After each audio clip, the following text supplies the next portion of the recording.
সেই চুচুড়া বিধানসভা উৎসব যার শুভ সূচনা হচ্ছে। জোরে হাততালি। चिंसुरा असेंबली के एमएलए असित मजुमदार की जानिब से पहली दफा चिंसुरा उत्सव मनाया जा रहा है, जिसका इफ्तिताह श्रीरामपुर के एमपी कल्याण बनर्जी, हुगली लोकसभा की एमपी रचना बनर्जी के हाथों हुआ। इस इफ्तिताही तकरीब में मेहमान खास थी टॉलीवुड की मशहूर अदाकारा ऋतुपर्णा सेन गुप्ता। इनके अलावा वजीर ट्रांसपोर्ट सेनासी चक्रवर्ती, एमएलए असीमा पात्रो, एमएलए अरिंदम गोइन, ऋषिराम म्यूनसिपल के चेयरमैन विजय सागर मिश्रा, चबदानी म्यूनसिपल के चेयरमैन सुरेश मिश्रा, श्रीरामपुर म्यूनसिपलिटी के चेयरमैन गिरधारी साहा, बांसवाड़ा म्यूनसिपलिटी की चेयरपर्सन शिल्पी चटर्जी व दीगर। वहीं चंदननगर कॉर्पोरेशन के मेयर राम चक्रवर्ती भी मौजूद थे। सभी मेहमानों का इस्तकबाल बखूबी किया गया।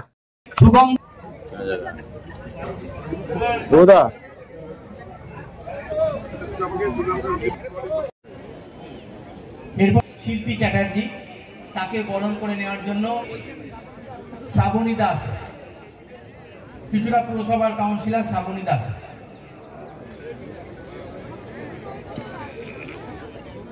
दस दिनों तक चलने वाला इस उत्सव में एमपी रचना बनर्जी का खुद का 2 स्टॉल भी लगा है, जिसमें एक साड़ी और एक क्रीम केयर भी है।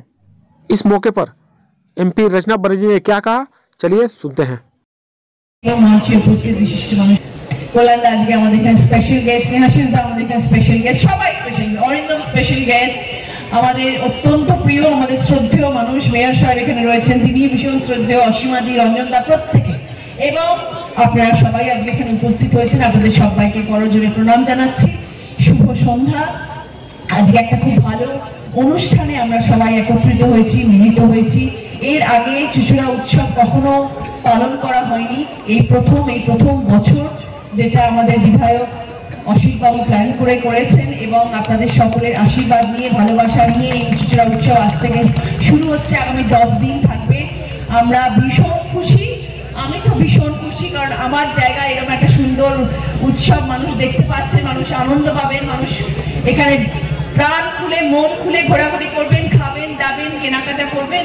শীতকালে যদি মেলায় না আসতে পারলাম তাহলে কিসের মজা। আমরা কলকাতা শহরে বরাবর ছোট্টবেলা থেকে দেখে এসেছি মেলা মেলা মেলা। তারপরে যখন অভিনয় জগতে আসলাম তখন আর মেলায় ঘোরা বন্ধ হয়ে গেল, আর মেলায় যেতে পারতাম না। তখন শুধু মনে হতো যদি একটু মেলা ঘুরতে পারতাম। আজকে আবার এই মেলায় এসেছি, আজকে আমি মন খুলে একটু ঘুরে যাবো মেলাটাতে, এবং আমি ভীষণ খুশি।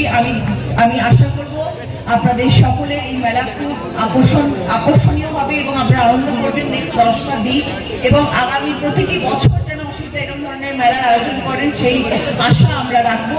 এবং আপনাদের সবাই সাথে বছরের শুরুতে দেখা হলো, আপনারা সবাই এখানে একত্রিত হয়েছেন আমাদের ইংরেজি নববর্ষ। আপনাদের সবাইকে নববর্ষে অনেক অনেক শুভেচ্ছা জানাচ্ছি। সারা বছর আপনাদের খুব ভালো কাটুক, আনন্দে কাটুক, আপনারা ভালো থাকুন। সবাইকে হ্যাপি নিউ ইয়ারের অনেক শুভেচ্ছা, এবং আমি তো আপনাদের পাশে আছি, সাথে আছি। আগামী দিন নিশ্চয়ই আপনাদের সকলের সাথে আমার দেখা হবে। সবাই ভালো থাকবেন। Thank you so much. আমাদের মধ্যে বিধায়ক এই অ্যারেঞ্জমেন্ট করেছেন, এবং সব ধরনের স্টল এখানে রয়েছে, সুন্দর আয়োজন হচ্ছে, বিশাল করে হচ্ছে, এবং প্রথমবার হচ্ছে। তো আশা করি সব মানুষ খুব আনন্দ দেবে এবং সবাই খুব খুশি হবে। যারা শীতকালে মেলায় ঘুরতে আমরা সবাই ভালোবাসি, এবং যারা ভালোবাসে তাদের জন্য খুব ভালো জায়গা এটা, এবং শহরের বুকের মধ্যে, এরকম নয় যে অনেকটা দূরে যেতে হচ্ছে, একদম হার্ট অফ দ্য সিটি হচ্ছে। হ্যাঁ, আমাকে অসিতদা বললেন রচনা তোমার তো এগুলো সব আছে। হ্যাঁ, এগুলো তো আমার সব নিজস্ব বিজনেস ছিল, সব এখনো আছে। সময় খুব কম দিতে পারি, এখন কাজের ব্যস্ততায় সময় বেশি দিতে পারি না, আমার লোকজন সেগুলোকে চালায়। কিন্তু উনি বললেন যে এরকম তুমি তোমার স্টলের জিনিসপত্র রাখো, আমি ঠিক আছে, তাই জন্য সব রাখা রয়েছে, মানুষ যদি পছন্দ করে।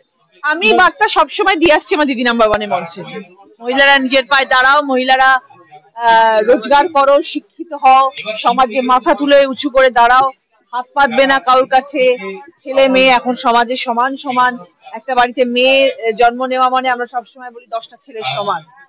তো আমার দিদি নাম্বার 1-এর মঞ্চে আমরা এই বার্তা সবসময় দিয়ে থাকি। আজকে কল্যাণদার সেম বার্তাই দিলেন, এবং মানুষের মন ছুঁয়ে গেছে সব কথা কল্যাণদার।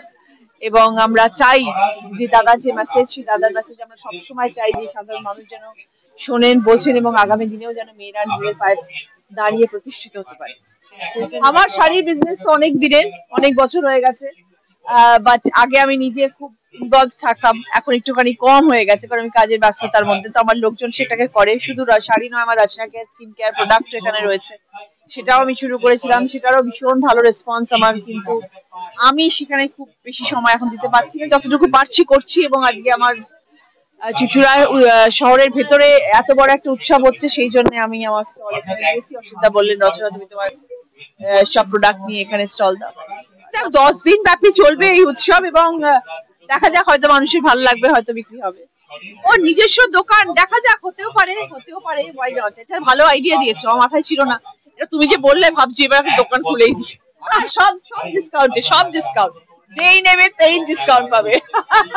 তাছাড়া একটা অনেক স্কিম আছে, একটা সার্টেন অ্যামাউন্ট নিলে আরেকটা শাড়ি ফ্রি হবে, আরেকটা অ্যামাউন্ট নিলে আরো বেশি ডিসকাউন্ট পাবে, এরকম অনেক ধরনের স্কিম দেওয়া হয়েছে যাতে আর আমরা সবাই, আমি নিজে যখন মার্কেটে যাই কেনাকাটা করি আগে দেখি যে ভাই কি অফার আছে বলো, সেটা সবাই পছন্দ করে। এরকম নয় যে 10% কেউ দিতে পারে না, কিন্তু ওই যে ডিসকাউন্ট, এই জিনিসটা শুনতে আমাদের খুব ভালো লাগে এবং সেইভাবে আমরা কিনতেও ভালোবাসি।